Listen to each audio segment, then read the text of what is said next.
What's up guys, this is Jeff and today I want to show you how to assemble this bike. If you haven't already watched the bike review, you can find it through the card at the top of this video or the link provided in the description section below. I apologize for the previous videos that only had music in them. Due to copyright issue, I had to replace all the sound with the just music. However, as I promised, I've created a new video that includes explanation and a closer look at the bike, although, as Moody 6 commented, even without explanation, the video itself is self-explanatory. Thanks for all supportive comments. I hope this video will help you during the assembly process. Before you start assembling the bike, it's important to note that the bike comes with a 1-year warranty as mentioned in the manual. To use the warranty, you will need to submit the warranty form along the purchase receipt, the bike serial number located under the body, and the bike model. You can find it on the frame. If the bike doesn't come with the manual, you can visit the manufacturer's website to access the required information and fill out the necessary details. To assemble this bike, you will require the following tools. Some parts of this video are common to all bikes, and in order to be able to give you a complete explanation, I've used several bikes. So don't be surprised if you see different bikes in some part of video. Okay, let's start. First, check the box completely to make sure there is no any damage. If the box appears to be damaged, when opening it, make sure the bike parts are not damaged in the damaged area of the box. Avoid tearing the box completely when removing the bike. Why? The reason for keeping the box is that the bike may have been damaged during shipping and you plan to return it to the store and you will need the box for return process. Before returning the product, you can contact manufacturer customer service and ask them to send you a damaged part free of charge. Each store consider a return time policy for itself. For example, eBay or Amazon, you have 13 days to return the product. Make sure they get the part to you before this date, otherwise return the product. To open the box, use a 1/2 inch deep cutter or knife and start by cutting the top and side of the box. Even you cut through the middle of the top, as long as your cutter blade dip stays within 1/2 inch, it won't affect the bike.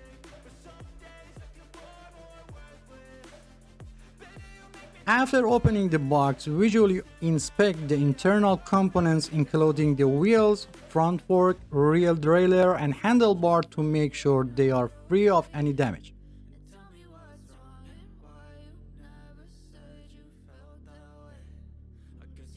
After making sure that the bike components are intact, you can take the bike out of the box and still avoid tearing the box. To safely remove the bike, it's recommended to bend your knees slightly and place the box vertically and start taking the bike out in a slow and controlled manner. Pay attention to your posture. Do not put in too much pressure on your back to avoid muscle cramp. After removing the bike from the box, do not forget to check the inside of the box completely and do not throw away until you finish assembling the bike. Many times it happened that a small screw or nut was still hidden inside the box, even under the flaps. For ease of assembly, remove all paper and plastic cover from the bike. However, be careful not to damage the paint on the body when removing them, as this may lead to rust over time. Also be sure to remove any remaining tape from the body, as it will change the bike paint over time. In the comments of my previous video, some have asked why I don't use a bike assembly tripod. Well, let me clarify that I assemble bike for regular folks, not experts, and I don't know what percentage of people have a bike tripod. Let's start to assemble training wheels. Each training wheel has 2 compression attachments on both sides. Place the training wheel in the desired location and simultaneously press the 2 compression attachments on each training wheel and push them inward to lock the training wheel in place. To remove training wheels, push the 2 compression attachments that hold the training wheels in place together and pull the training wheels out. Repeat the same process for other side of the bike. The training wheels mentioned in this bike model are not adjustable. Some people ask, should the training wheels be in full contact with the ground, or should there be a certain distance between the training wheels and the ground? Training wheels, also known as balance assist wheels, are designed to help children learn how to balance while riding a bike in the early stages. If the training wheels are set to completely touch the ground, children may not understand concept of balance. On the other hand, if the wheels are too far off the ground, children will always think they are falling. The recommended clearance for each training wheel is approximately half a centimeter, or one wheel is in contact with the ground and the other wheel should be about 1 and 1.5 centimeter above the ground. Training wheels without adjustable setting usually comes with this present distance when installed. Open the pedals outward until they are locked in place. If you ever need to return the pedal to original state, the process may vary depending on the specific pedal model. Here are a few common methods. Push the pedal down and rotate it.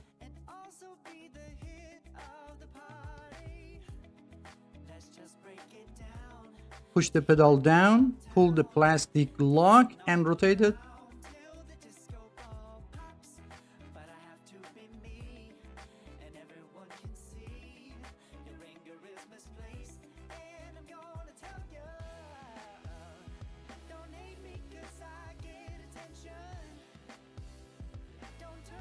Pull the lever inside the pedal and turn the pedal. Also, a 15mm wrench is usually used to completely remove the pedals. If your bike's head tube has a cap, remove both the top and bottom caps. The handlebar and fork should be installed together in the correct direction. Look for a hole on the one side of the fork bar, which will be on your right side. If there is a reflector on the fork, it will help you determine the correct installation direction. Make sure the reflector is facing forward. Some models may have instructions or marking on the rear fork indicating the correct installation direction. Insert the stem rod into the hole and press the appendage next to the stem. Push it down until you hear a clicking sound. Try to connect them by hitting the top of the handlebar. In some cases, the plastic at the end of the stem rod may prevent proper locking of the stem rod and fork.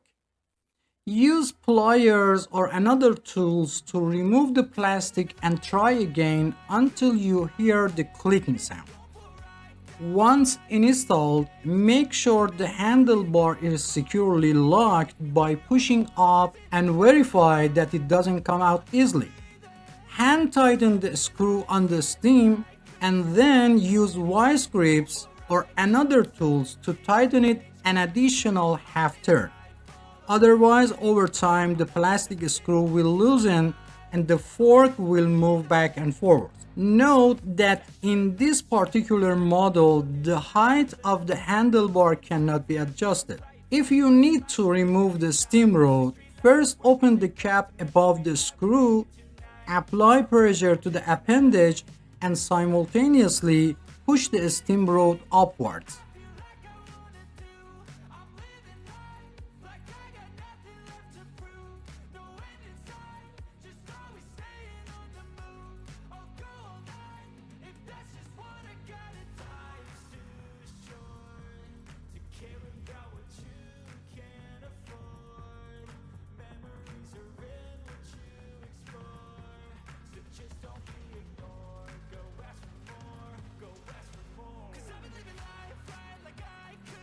Place the connecting rod of the sled in the correct orientation, then attach the support rod or retaining bracket and tighten the screws as demonstrated in the video.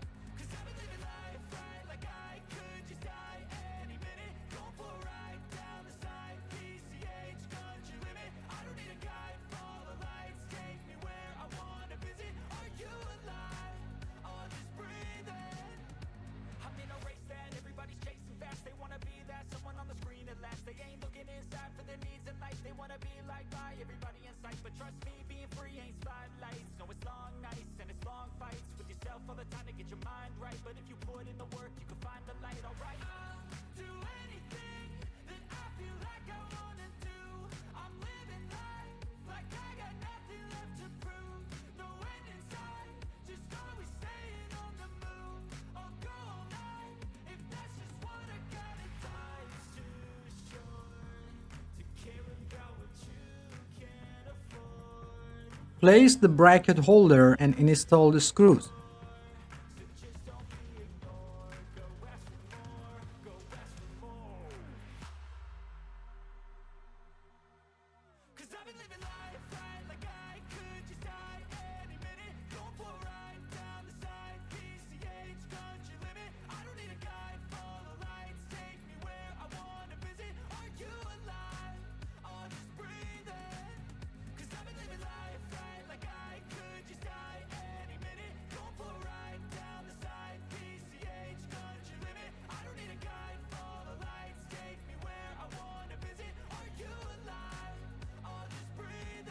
Attach the plastic wheels and lights by pressing them in place by hand if present.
Open the bolt on the bike frame, insert the screw into the hole on the connecting rod or bracket and position the doll carrying sled in the desired location. Then put the washer and tighten the nut.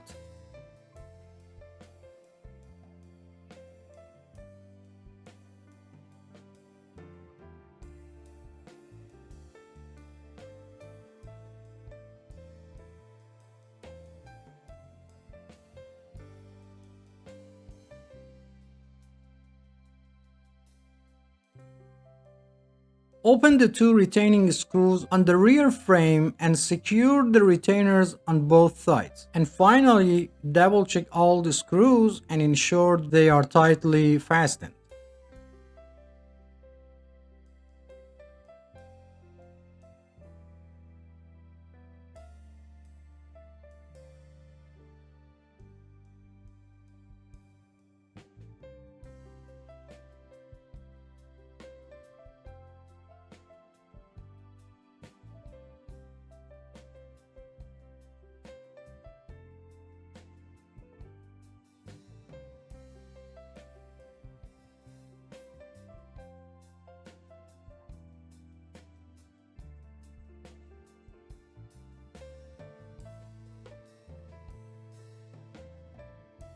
If the bike has streamers, simply insert them into the handlebar hole and press them by hand. And make sure the streamers are installed in place and won't come off.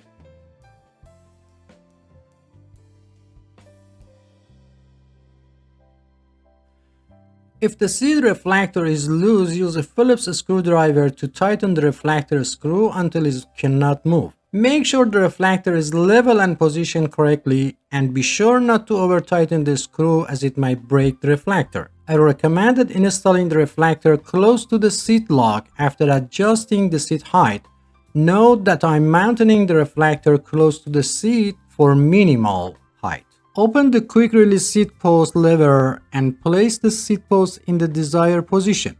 While holding the quick release seat post nut with one hand, turn the quick release seat post lever a few times with the other hand until it feels tight. Close the quick release seat post lever regardless of height and direction of the seat and test the movement of the seat. If the seat still moves, open the quick release seat post lever. While holding the quick nut, rotate the lever one full turn and test again. Repeat this step until the seat stops moving. After the seat is secure, open the quick release seat post lever and adjust the height and direction of the seat and close the quick release seat post lever.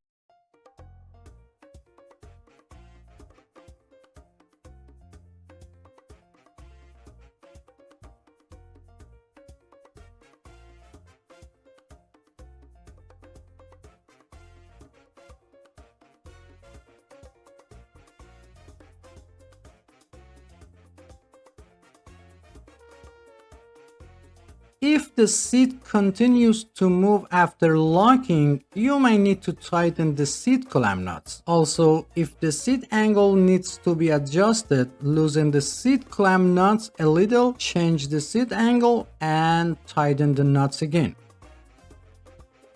The height of the seat can be adjusted according to the two age group of people under 18 years old and people over 18 years old. It's important to keep in mind that the body continues to grow until about 18 to 25 of age and then growth slows down. For children under 14, it's recommended to buy a slightly larger bike to accommodate their future growth and choose the right size for people over 18 years old. It should be noted that the age alone is not a determining factor and body size and proportion are more important. Some people may be 10 years old but have the same body size as a 13 years old. For bikes with training wheels, it's enough for children's toes to touch the pedals and they can turn them. For bikes without training wheels, the seat height is considered appropriate if toes can touch the floor while sitting on the seat, or one foot should be firmly on the ground while the heel of the other foot is flat on the pedal, or one foot should be on the ground while the toes on the other foot are placed on the pedal and the foot is slightly bent. At the end, it's necessary to check the work done and make sure that all bolts and nuts are properly tightened. When inflating tires, some people inflate the tire to the amount of air indicated on the tire. However, it's important to note that the value displayed on the tire represents the maximum air pressure that the tire can withstand. For most bikes, the recommended air pressure is between 25 to 35 psi. In another way, after inflating to 20 psi, sit on the bike to check the tire pressure. If the tire is not fully inflated, increase the amount of the air. Remember, the weight of the cyclist determines the amount of the tire inflation. To inflate the tire, first remove the valve cap and then put the air pump head on it. Sometimes this is difficult because by pressing the tube valve, the valve goes inside. If the tire is slightly inflated, first deflate it completely. Press your thumb on the back of the valve and place the air pump head on it. Inflate the tire halfway and make sure the tire is still on the rim. If part of tire pops out, release some air pressure, put the pops out area back inside the rim and reinflate it again.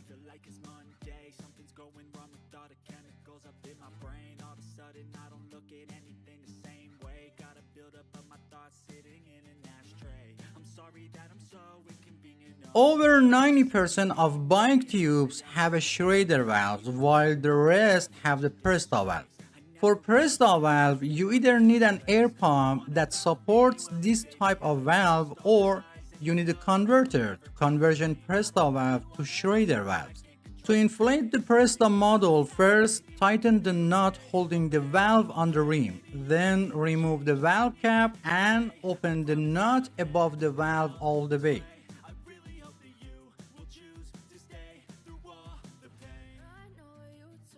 Install the converter on it and inflate it like Schrader valve.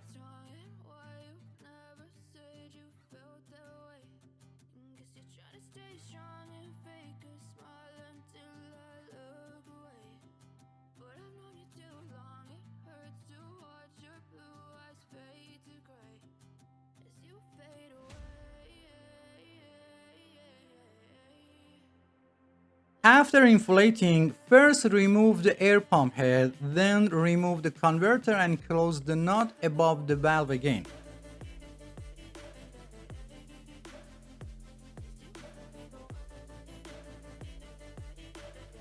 And finally, put the cap on the valve.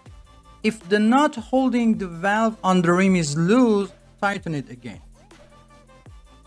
And finally, it's very important to teach children how to use brakes before riding a bike. Many accidents of children with trees or walls happen because they are not familiar with the braking system. So spend at least 10 minutes and teach them, and don't forget the helmet. If you have any question, please provide specific details or timestamp from the video so I can better understand your question and provide faster help. If you enjoy the content, please subscribe to the channel for support me and turn on all notifications to be the first to know about new videos. Feel free to visit other parts of the channel. Thanks for watching and don't forget to hit the like button. Until next video.